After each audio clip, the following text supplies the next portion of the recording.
उरणमध्ये MAS finance कंपनीच्या छळाला कंटाळून 20 वर्षीय तरुणानं टोकाचं पाऊल उचलल्याची घटना उघडकीस आली आहे।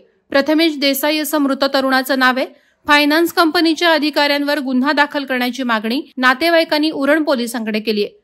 उरण तालुक्यातील करंजा सुरकीचा पाडा येथे देसाई कुटुंब राहतात। आई एका खासगी शाळेत कर्मचारी आहे, तर वडील विलास देसाई वृत्तपत्र विक्रेते आहेत।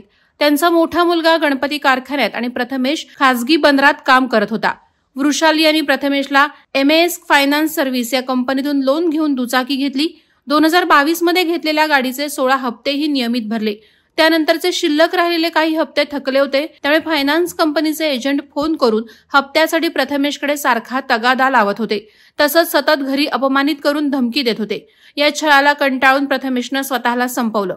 तरुणाच्या नातेवाईकांनी उरणच्या पोलीस ठाण्यात एमएएस फायनान्स सर्व्हिस कंपनी विरोधात लेखी तक्रार दाखल केली आहे। या प्रकरणी अधिक चौकशी केली जात असल्याची माहिती पोलीस सूत्रांनी दिली आहे।